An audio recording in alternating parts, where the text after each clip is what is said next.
আসসালামু আলাইকুম। Microsoft PowerPoint এর আরেকটি ভিডিওতে আপনাকে স্বাগতম। আমরা এই ভিডিওতে দেখাবো হচ্ছে আমাদের স্লাইড সাইজটাকে আমরা কিভাবে হরিজন্টাল এবং ভার্টিক্যাল করতে পারি এবং ছোট বড় করতে পারি। ফার্স্ট অফ অল হচ্ছে আমাদের ডিজাইন ট্যাবে যাইতে হবে। ডিজাইন ট্যাব থেকে আমরা দেখতে পাচ্ছেন এদিকে রয়েছে ডান দিকে স্লাইড সাইজ। সো স্লাইড সাইজে চাপ দেব। এখানে দেখতে পাচ্ছেন যে স্ট্যান্ডার্ড 4, 3, ওয়াইড স্ক্রিন 16, 9। সো এখানে নিচে আরেকটা আছে হলো কাস্টম স্লাইড সাইজ। তো এখানে চাপ দেব। Custom slide size. তো এখানে দেখতে পাচ্ছেন যে অনেক অপশন শো করছে।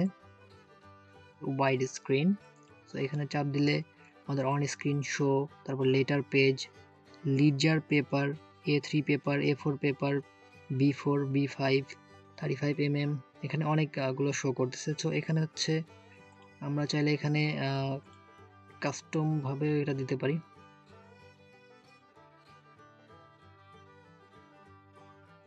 তাছাড়া হচ্ছে আমাদের A4 পেপারের প্রয়োজন হয়, A4 এ চাপ দিব। সো অটোমেটিক্যালি হাইট এবং ওয়াইড ঠিক হয়ে যাচ্ছে। সো এখানে হচ্ছে আমাদের আরেকটা অপশন হচ্ছে স্লাইড। সো পোর্ট্রেটে থাকবে নাকি ল্যান্ডস্কেপে। সো যেহেতু A4 পেপার সেহেতু আমরা এটাকে চাচ্ছি যে পোর্ট্রেটে নেওয়ার জন্য। সো দুইটাই পোর্ট্রেট, তারপর হচ্ছে ওকে। তো আমাদের স্লাইডটা A4 পেপারে হয়ে গেল। সো এখন আমরা এখানে ডিজাইন দিব। আচ্ছা, ফরম্যাট ব্যাকগ্রাউন্ডে চাপ দিলে আমাদের এখানে ডিজাইন আরো কাস্টমাইজ করতে দিবে। Colour,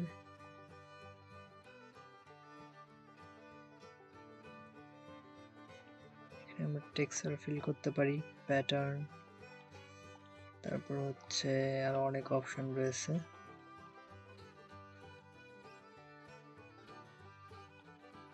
hide background graphics hide করে দিলাম।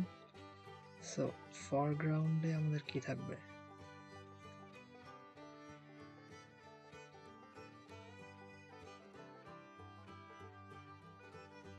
পিকচার। এখানে আমরা চাইলে পিকচার অ্যাড করতে পারি। এখানে হচ্ছে অনলাইন এবং অফলাইন দুইটা অপশন আছে। আমরা ফার্স্ট অফ অল ফাইলসে যাব, এখান থেকে চাইলে একটা পিকচার এখানে দিতে পারি, ইনসার্ট। সো এভাবে পিকচার আমরা দিতে পারি। এখানে হচ্ছে ব্যাকগ্রাউন্ডের, আর হচ্ছে চাইলে আমরা অনলাইন থেকে নিতে পারি। এখানে অনলাইনে চাপ দিলে সেখান থেকে চলে আসবে। সেক্ষেত্রে হচ্ছে আমাদের ডাটা অবশ্যই কানেক্ট করা থাকতে হবে। সো এখান থেকে আমরা অনেক অপশন রয়েছে। তো ব্যাকগ্রাউন্ডে চাপ দিব, এখানে অনেক কাস্টমাইজেশন করার অপশন রয়েছে। এটাকে ধরে ইনসার্ট করব, একটু সময় নেবে। সো চলে এসেছে। এটা হচ্ছে আমাদের ব্যাকগ্রাউন্ড। সো এটা অনলাইন থেকে নেয়া। তো এখানে আমরা হচ্ছে ট্রান্সপারেন্সি দিতে পারি, এভাবে কমাইতে পারি, বাড়াইতে পারি, টেক্সচার ফিল করতে পারি, লেফটে কত যাবে, রাইটে কত যাবে, সবগুলো আমরা এখান থেকে দিতে পারি। Left, bottom, top left, mirror হবে হরিজন্টাল নাকি ভার্টিক্যাল, সব বোথ দিতে পারি। সো এবার হচ্ছে আমাদের আবার ব্যাকগ্রাউন্ড পছন্দ না হলে সেক্ষেত্রে আমরা রিসেট ব্যাকগ্রাউন্ড করে দিতে পারি, আগেটাতে চলে আসবে। স্লাইড সাইজ, ওয়াইড স্ক্রিনে যাব, ensure fit, picture feel,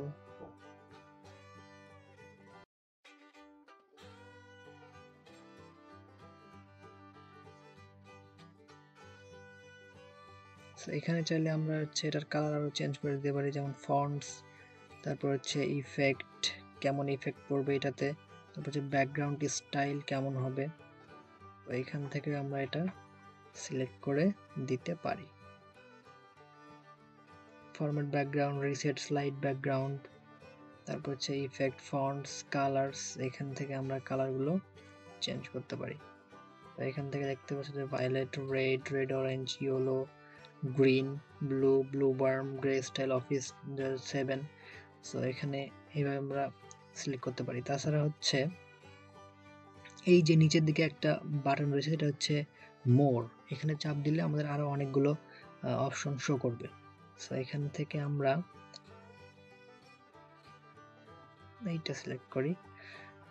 so এটা সিলেক্ট করলাম। সিলেক্ট করার পরে এখান থেকে আমরা চাইলে এটাকে আরো কালার দিতে পারি এখান থেকে। সো এখানে চাপ দিলে আরোগুলো শো করবে। সো এখান থেকে আমরা এটাকে আরো চেঞ্জ করতে পারি।